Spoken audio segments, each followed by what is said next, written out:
So let's analyze this fun point between Illinois and Stanford. Now, this video is courtesy of J Tennis on YouTube. Make sure you subscribe to their awesome channel. I've put their link in the description below.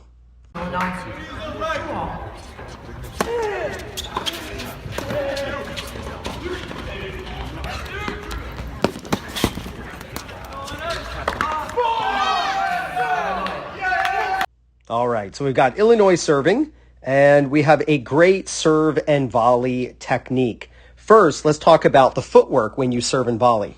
It isn't random. It's actually 1, 2, 3, and then split step. So watch. He serves. When you land on your serve, that's step number 1. Then the next step is step 2, then step 3, and then split step. The split step is going to happen just after contact, which you can see by the returner, I mean to say. So you can see that there's the contact and then there's the split step. That is the correct timing. The split step should not happen exactly as the opponent hits. The landing of the split, the server split right there, should happen after. That synchronizes the brain and your reaction time with when your feet hit the ground. That's what you want. When it comes to the footwork of this volley, this is absolutely beautiful. What you'll notice is the last step that is taken prior to the volley is on the side where he is hitting. So he's hitting on his right, so his right foot steps last. So he steps with the right foot, then he hits, then steps with the left foot. That makes sure that he has momentum through the volley. You see a lot of recreational players, they step across and they plant, in this situation, the left foot prior to hitting the ball, and then their body stops, they collapse, and they have no momentum into the volley. And when it comes to his technique with his arms, absolutely love this. Notice he's setting the racket with both arms to his right, since he's hitting on the right side, and he moves the racket forward and catches the racket in his non-hitting hand. This is a great way to shorten the follow-through, making sure that the movement is very short. It's a sweep across a bookshelf, if you will. Absolutely perfect footwork and racket work on this volley. Now, this is a really cool moment. We have the returner's partner moving backward, and he hits a lob. Now, it's pretty cool that he hit the lob right down the middle. It's actually a smart play because it does allow for a bit of miscommunication or, unsuredness. Is that a word? Not really, but you know what I mean? In this situation, the ball goes up the middle. They kind of think, are you going to get it? Are you going to get it? And I absolutely love what the server does. I want you to watch what he does as he's running. Notice he's not looking at the ball. All he does is he sees the trajectory of this ball, the direction it's going, and he has an idea of where this ball is going to land. And because he knows where this ball is going to land, he's just going to run to the side of it. So if the ball's going to be traveling the blue, he's going to run the yellow, right? He's going to run parallel to the path of this ball. And you can see that absolute perfection.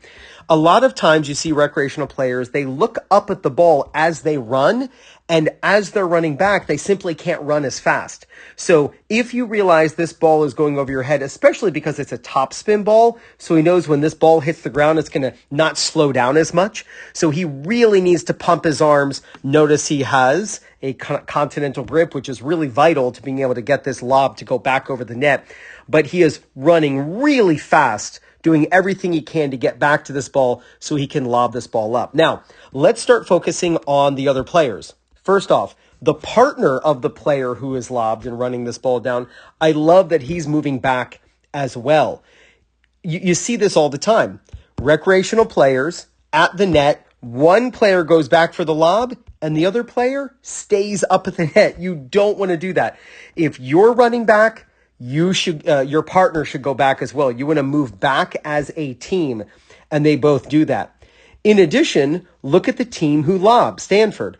They hit the lob. They realize the ball is going to go over their heads. And guess what? They both come forward to the service line. You need to start practicing this.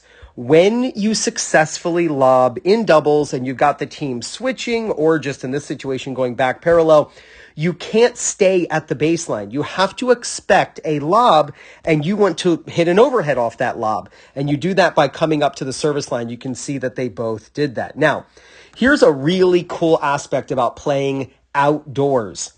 You have to deal with the sun. If you notice the shadows of the players, the sun is behind the camera person, meaning Stanford is looking into the sun when they have to look up at a lob. I guarantee you this player knows that. So he's not going to do anything heroic. He's not going to try an in-between the leg shot or a squash shot over his left shoulder. What was that called? A Bucharest backfire, I think, from 50 years ago. Look it up, Bucharest backfire. But that type of shot is just not necessary because there's a smarter situation. Just lob the ball way up into the air and allow the overheaders to lose the ball in the sun and watch. This player from Stanford standing still, right? I wouldn't win 1 point against this guy. But guess what? He messed up an easy overhead because he had to look into the sun. And in fact, you'll see, maybe this is his coach right here. And watch, he looks over and watch his face. He kind of shows like, oh, that ball was in my eyes. And so it was actually a really cool thing to see. So super fun to analyze this point. I hope you're able to apply some of the ideas you learned into your own game. Now, if you're tired of lugging around your old and outdated ball machine, then just make your tennis friends jealous and get the Proton ball machine by Hydrogen Sports. And right now you can get free shipping in the USA when you use my link. It's in the description. You'll find it in the first comment. You'll also see it on the screen at the end of this video. The Proton is fully programmable using its intuitive app. In fact, you control it using your smartphone or watch. It holds up to 100 balls and weighs less than 20 pounds. To see how truly amazing this ball machine is, and to get free shipping when you order one, be sure to use my link.